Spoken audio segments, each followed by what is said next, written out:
বিধানসভা নির্বাচনের আগে সোমবার রাত 9:30টা নাগাদ শহরে আয়োজিত পদযাত্রায় যোগ দেন অভিনেতা তথা সাংসদ মনোজ তিওয়ারি।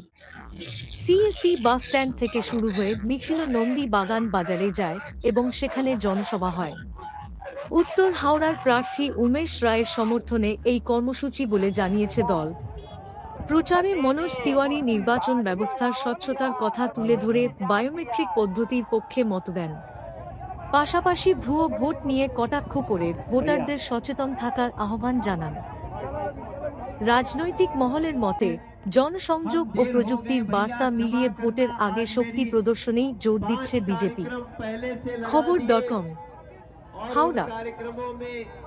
सुबह में 9 बजे से पश्चिम बंगाल की सड़कों पे चल रहा हूं, लेकिन आप सब जानते हैं चुनाव प्रचार के समय एक मिनट बहुत कीमती होता है।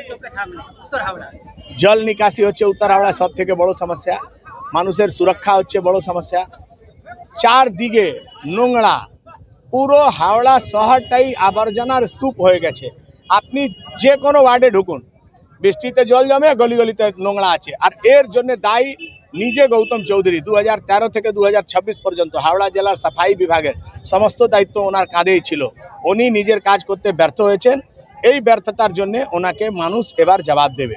দাদা, আপনার না একটা ভিডিও পোস্ট করা হয়েছে, এটা আবাসনে নাকি বলছেন আপনি নতুন স্কিম চালু হয়েছে, মানে জলপান করে যাবেন, ভোট দিয়ে যাবেন, জলপান। না না, এটা তো আমি বলছি না, এটা মানুষ বলছে। এটা তো স্লোগান আছে যে আগে মতদান ফির জলপান। অনেকগুলো অ্যাসোসিয়েশন এটা ঠিক করেছে নিজের থেকে যে আমাদের বিল্ডিংয়ের লোক যারা সবাই ভোট দিতে যাবে, আগে ভোট দেবে, ভোরবেলা ভোট দিয়ে আসবে, আমরা অ্যাসোসিয়েশনের মধ্য থেকে সেই পরিবারের জন্য ওখানে নাস্তার ব্যবস্থা করব।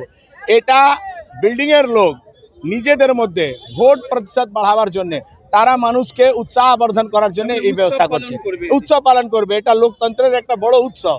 তারা নিজে থেকে ব্যবস্থা করছে যে আমরা আগে ভোট করব, তারপরে টিফিন করব। বাড়িতে কেউ রান্না করার ঝামেলাতে সকাল সকাল পড়বে না, আগে ভোট করবে, তারপরে বাড়িতে এসে টিফিন করবে। 4 তারিখ কে হাসবে? 4 তারিখ হাসবে পশ্চিমবাংলা, ডক্টর শ্যামা প্রসাদ মুখার্জির স্বপ্ন পূরণ হবে। 4 তারিখ সারা ভারতবর্ষের রাষ্ট্রবাদী লোক হাসবে। 4 তারিখ এই পশ্চিমবাংলায় যারা নিজের প্রাণ দিয়েছে তাদের পরিবারের লোক হাসবে। 4 তারিখ এই পশ্চিমবাংলা যুব সমাজ যারা এতদিন প্রতারিত হয়েছে তারা হাসবে। 4 তারিখ অভয়ার মা হাসবে। 4 তারিখ এই পশ্চিমবাংলায় যাদের ডিএ বাকি তারা হাসবে।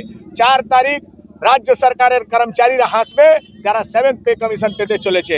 4 তারিখ সারা পশ্চিমবাংলা হাসবে আর কাঁদবে টিএমসি, মমতা ব্যানার্জি, অভিষেক ব্যানার্জি। 5 বছরে গৌতম চৌধুরী উত্তর হাওড়া কিছু করেননি। পুরো এলাকা চারদিকে নোংরা, চারদিকে জল যন্ত্রণা, মানুষ কিছুতেই কিছু পাচ্ছে না। উত্তর হাওড়া মানুষ বলছে যে প্রত্যেক 3টে ইলেকশনে বারবার করে প্রার্থী চেঞ্জ করেছে, তা এটাই তাদের ব্যর্থতা। একটা কলেজ হয়নি, একটা হসপিটাল হয়নি, একটা বড় মাঠ ছিল সেটাকে ছোট করে দিয়েছে, সেটাকেই বলছে আমি খুব বড় কাজ করেছি। একটা ওয়াটার ট্রিটমেন্ট প্লান্ট যেটা কেএমডিএ করেছে তাকে বলছে নাকি ও করেছে। একটা এমপি লাইট থেকে একটা একতা ভবন করেছে ফকিরবাগান, সে বলছে নাকি উনি করেছে। কেন্দ্র সরকারের অমৃত প্রকল্পে একটা জলের ট্যাঙ্ক হয়েছে, সেটা নাকি উনি বলছেন উনি করেছেন। আপনাকে এই বিষয়টা বুঝতে হবে। গৌতম চৌধুরীর কাছে 5 বছরের মধ্যে কিছু করেছে সেরকম বলার দেখাবার একটা জিনিস নেই। অল্প বৃষ্টি হলে পুরো উত্তর হাওড়ায় ডুবে যাচ্ছে। মানুষ বলছে আমার কোনো টাকা লাগবে না, আমার কোনো যোজনা লাগবে না, আমার কোনো চাকরি লাগবে না। আমি তো বাড়ি থেকে বেরোতে পারছি না। এই জল যন্ত্রণা থেকে মানুষ বাঁচতে চায়। এবার পশ্চিমবাংলার সঙ্গে সঙ্গে উত্তর হাওড়ায় মানুষ ঠিক করে নিয়েছে তাকে পরিবর্তন চাই। তারা পরিবর্তন ছাড়া কোনো বিকল্প তাদের কাছে নেই। উত্তর হাওড়া মনেই ক্রিমিনাল সমাজ বিরোধীর বাসা, বারবার সংবাদ মাধ্যমে উঠে এসেছে। এই বিষয় নিয়ে কি বলবেন? বারবার সমাজ বিরোধীরা সেটা তো মানুষ নিজের চোখে দেখেছে। সমস্ত জায়গায় পুলিশ মানুষকে সুরক্ষা দেয়, এখানে পুলিশ নিজেই সুরক্ষিত নেই।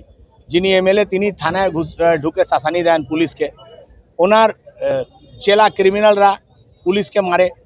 পিলখানায় যেভাবে উনি তুষ্টিকরণ করে রেখেছেন, রোজ পুলিশ ওখানে মার খায়, এলাকায় ঢুকতে পারে না।